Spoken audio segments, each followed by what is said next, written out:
Recipients ng ayuda lulong daw sa online gambling.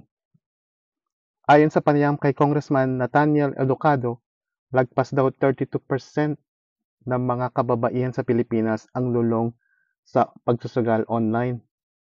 Base daw sa datos, yung mga kababaihang sugarol ay gumagastos daw ng lagpas 1,000 kada linggo para lang makapaglaro sa iba't ibang uri ng online gambling. Dahil daw sa sobrang talamak na ang addiction, naghain si Attorney Educado ng House Resolution 42. Ito daw ay para magkaroon ng investigasyon sa masamang epekto ng pagsusugal online.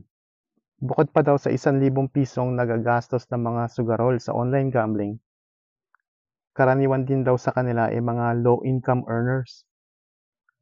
60% daw ng mga online gamblers ay kumikita ng 15,000 pesos lang at pababa.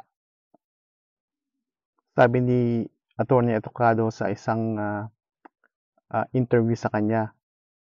Baka po may mga recipients ng ayuda ang involved sa online gambling. Pero we don't have the data on that. Pero most likely may mga ganun po. Kaya ito ay dapat silipin ng camera. Quote and quote. Yun lang. Okay, bye.